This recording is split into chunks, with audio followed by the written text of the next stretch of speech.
Tu t'habitues à parler avec lui. Quand tu parles avec lui, tu réveilles cette brite Hadasha, qui est la brite, qui est la brite de la Torah cachée, la Torah qui était avant la création du monde, de l'amour d'Hachem pour ses créatures, avant même que tout le système d'exploitation rentre en place. Tout le système d'exploitation il a été fait pour que la personne elle gagne. Hachem il n'a pas mis en place un système dans le monde pour que des gens y perdent. C'est complètement aberrant. Mais comme maintenant il a mis un système pour que tu gagnes, tu peux aussi perdre. Parce que comme il a mis en place, s'il veut que tu gagnes, il faut que tu puisses perdre. Si tous les billets de la loterie sont gagnants, c'est pas la peine de faire la loterie. Et faites la distribution de l'argent, c'est tout. Donner des tickets pour les magasins, des trucs, c'est tout. Tu n'as pas besoin de faire de la loterie. Tout l'union, il y en a qui va gagner et 10 000 qui vont perdre. Alors si maintenant Hachem il veut te donner un salaire, alors il crée un système pour que tu gagnes. Mais le but de ce système-là, c'est que tu gagnes, c'est pas que tu perdes. Il n'a pas mis en place un système pour faire perdre les gens. C'est quelqu'un qui pense ça, il est taré complètement, il est complètement fou. Hachem, il n'a pas mis en place un système pour que les gens ils sortent perdants. Ça n'existe pas. Rabbi Nachman, il a dit, moi, personne n'a jamais perdu. Jamais quelqu'un m'a écouté, il a perdu, ça n'existe pas. Celui qui a écouté Rabbi Nachman, celui qui est venu à Ouman, celui qui fait une des doutes, celui qui s'attache à Rabbi Nachman, il est gagnant. Il est gagnant parce que Rabbi Nachman, il te passe tout de suite sur le côté de la miséricorde totale. C'est écrit quand on est à Rosh Hashanah à Ouman. Alors le premier soir de Rosh Hashanah, dès que ça commence la fête de Rosh Hashanah, tous les gens qui sont attachés à Rabbi Nachman, c'est eux, ils passent les premiers au jugement.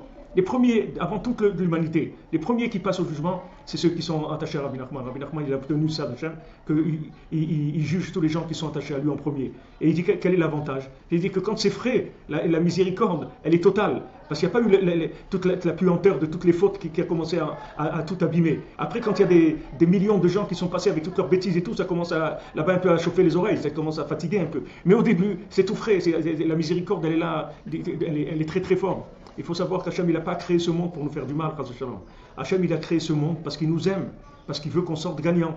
Donc maintenant, si Hachem, d'après les calculs, il voit qu'on va sortir perdant, alors Hachem, il va fausser les calculs pour qu'on sorte gagnant. Comment il va fausser les calculs? Il ne peut pas fausser les calculs en venant annuler des dossiers. Il n'a pas le droit. Il n'a pas le droit. Maintenant, quelqu'un il ne vient pas parler avec Hachem parce qu'il a cette honte-là. Il est intimidé par le mal qu'il fait. Mais si tu es conscient que Hachem, il n'a créé le monde que pour ton bien, c'est tout. Et Hachem, il ne veut absolument pas que tu aies du mal dans ta vie, ni dans ce monde, ni dans l'autre. Hachem, il veut que du bien, c'est tout, rien d'autre. Donc une fois que tu sais ça, tu ne t'occupes plus du relatif. Tu ne t'occupes plus des calculs. Tu ne fais plus de calculs. Tu viens chez Hachem, c'est tout. Tu dis Hachem, aide-moi. Hachem, je sais que tu m'aimes. J'aimerais être à la hauteur de cette estime, de cet amour que tu as pour moi. J'arrive pas, je fais des bêtises. Je suis pris par le SCRA, je fais des bêtises. Si tu fais ça, tu passes sur un autre circuit. Tu passes sur le circuit de la miséricorde totale. Et ça annule tous les dynimes. Ça annule toute la rigueur. Quand quelqu'un m'a dit cette nuit au Kotel, il m'a dit, tu sais, quand Rabbeinu il dit que tout ce qui t'arrive de pas bien, c'est pour ton bien.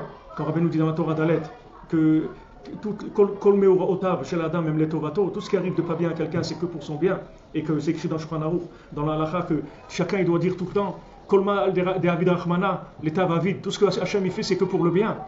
Alors il m'a dit ça, tu dois le faire pour toi, mais pas pour les autres.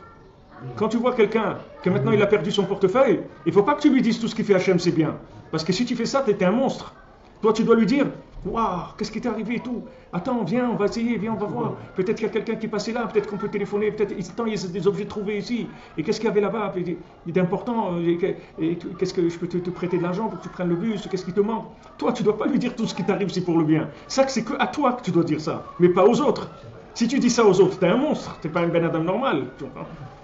Tu vas aller voir des gens qui sont en prison, tu vas lui dire ouais, tout ce qui c'est pour le bien. Le type il est à l'hôpital, tu dis c'est pour ton bien, tu sais que tu es à l'hôpital, mais tu es un monstre, tu fais ça. Toi tu dois prier pour qu'Hachem il le sorte là-bas, pour qu'Hachem il le soigne, pour qu'Hachem il lui donne ce qu'il a besoin, pour qu'Hachem il lui donne qu'il se marie, qu'il ait des enfants, qu'il ait une parnassa, qu'il monte en Eretz Israël. Pas que tu vas lui dire non mais c'est Mina Shamaim, c'est bien, tout ce qu'Hachem il fait c'est bien. Tu n'es pas marié, c'est bien, c'est Mina Shamaim, mais tout ce que ça veut dire c'est bien. Tu n'as pas le droit de dire ça à quelqu'un d'autre. Mais toi, tu dois prendre que Hachem il t'aime. Et ce qu'il te fait, c'est pour ton bien. Tu ne comprends pas pourquoi. Mais tu accuses réception que c'est pour ton bien. Mais pas sur les autres. Les autres, tu ne peux pas faire ça. Pour les autres, tu dois faire marcher la miséricorde à fond, 100%. Tu n'as pas le droit de juger. Parce que ça s'appelle juger. Juger pour ton bien, ça veut dire que tu dois faire des choses, des trucs, c'est des comptes que Hachem règle avec toi. Non, tu n'as pas le droit de dire ça. C'est assourd. On n'a pas le droit de faire ça. C'est que pour nous, ça. Ça, c'est important de savoir ça. Parce que les gens, ils pensent que c'est des principes généraux pour tout le monde. Alors, ils les appliquent sur tout le monde, ça. Ils disent, c'est arrivé, c'est pour ton bien, de toute façon. Tu as perdu tes clés, c'est pour ton bien. Tu as perdu ça, c'est pour ton bien. C'est dire ça. Non, c'est vrai. C'est-à-dire que